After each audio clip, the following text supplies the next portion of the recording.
इसी संग में मारे सीट मड़वाती जय मगर मड़वा की बात न करते जंग की बात जंग की तो सो सही है। ये क्या है? ये क्या है? अपना अहम, अपना अहम घमंड। लेकिन याद रखना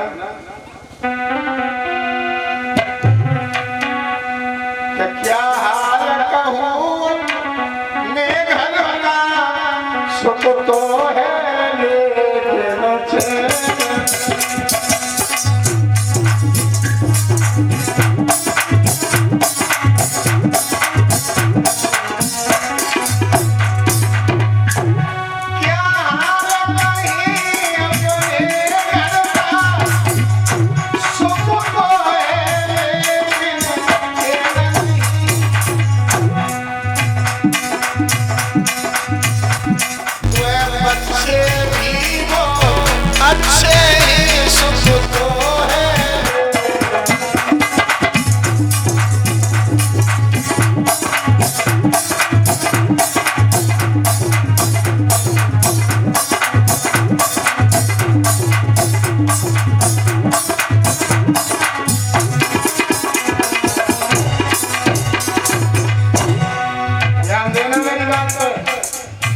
बाबा आधारी ने बहुत पहले कैसेट में गाया है और सत्य गाया है।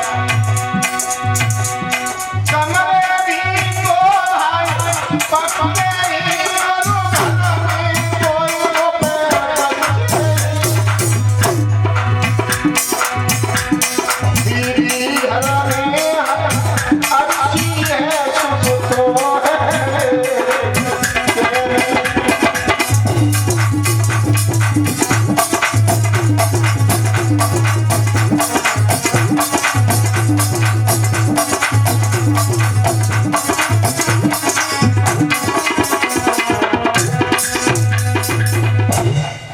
क्या हाल कहे अपने घर का सुख तो है, लेकिन जिन लोगों के मुकद्दर में पैसा लिखा है, पैसे वाले हो सकते हैं, सुख भोग सकते हैं, लेकिन माँ बाप की इज्जत नहीं की तो चैन नहीं मिलेगा,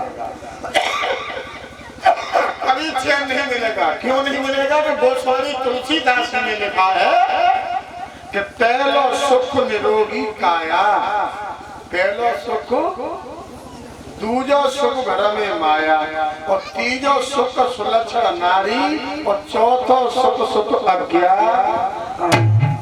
कोई सुखी है हमारा पैसा निरो भरो भरा हुआ तो शरीर में छेड़ तो का होगा पैसा? शरीर भी स्वस्थ है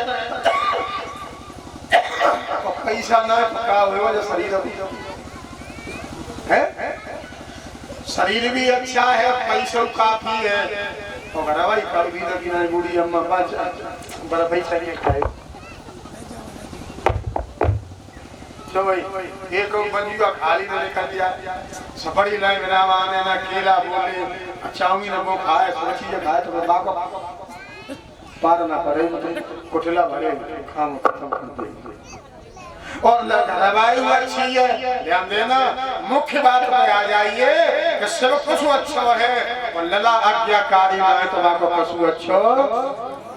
बोलो गोविंद भगवान की। उदासीन पुत्र इसलिए कहते हैं कि ब्याह न हो तुम तो अम्मा कक्का के संग, और ब्याह है वो सुई अलग। अब आ जा दूसरा नंबर।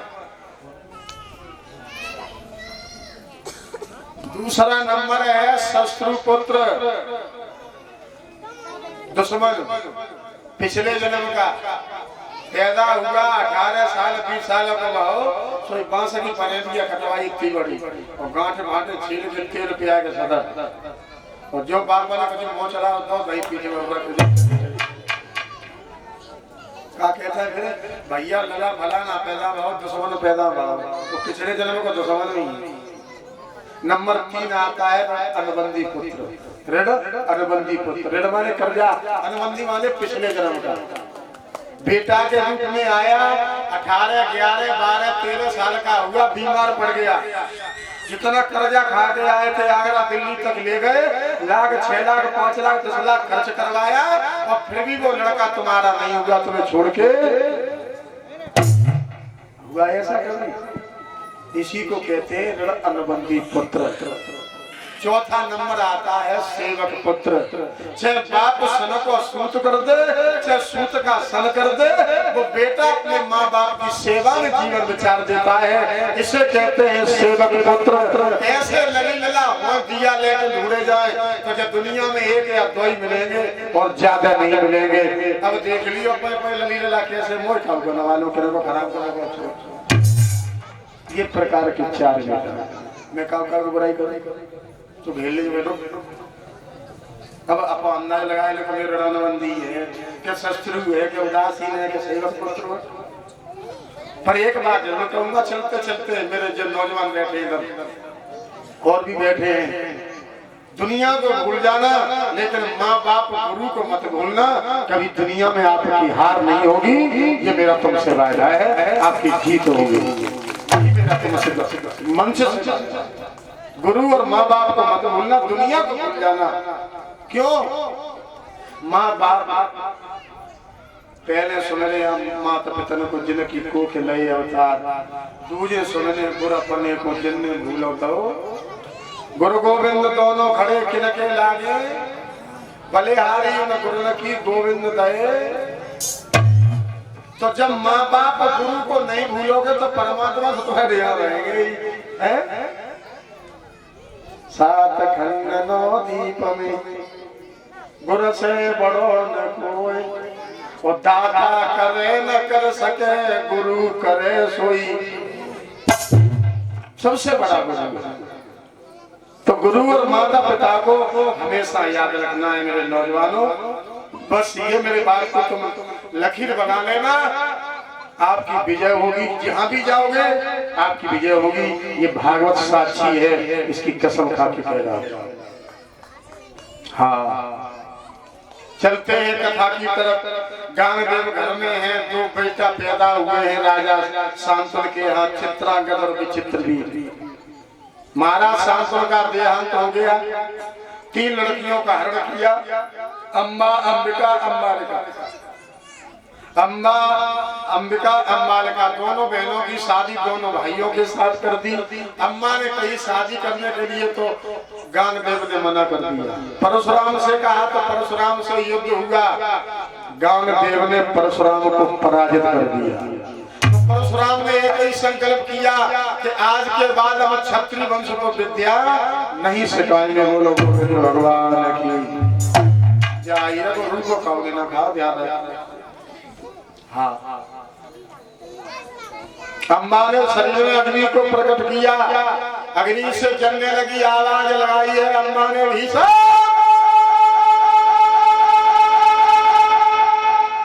तुमने मेरे साथ अक्षर किया है, मैं तुम्हें श्राप देती हूँ कि तुम्हारी मौत होगी तो मेरे ही द्वारा होगी।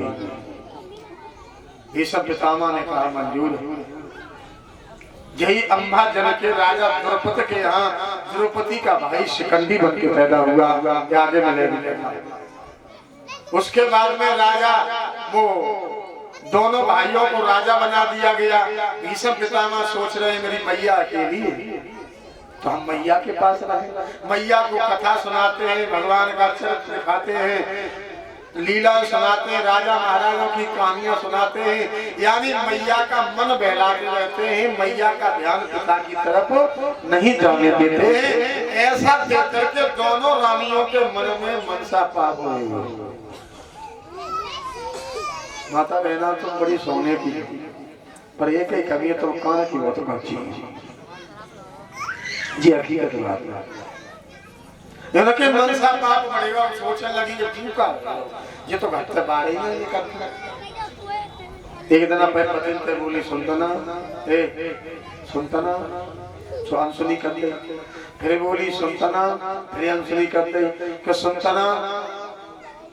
ध्यान दियो पीछे वाले, सांप काटे तो आदमी सो जाए, बिच्छू काटे तो आदमी तड़पे चिल्लाए हाय भैया मरे, और जब सुनता ना तो काटो ना रोवे ना सोवे मुँह चला तू। सुनता ना बहुत बड़ी क्या बात है बता। सुबह दोनों रानी प्राण लगी, बात बताएं बता।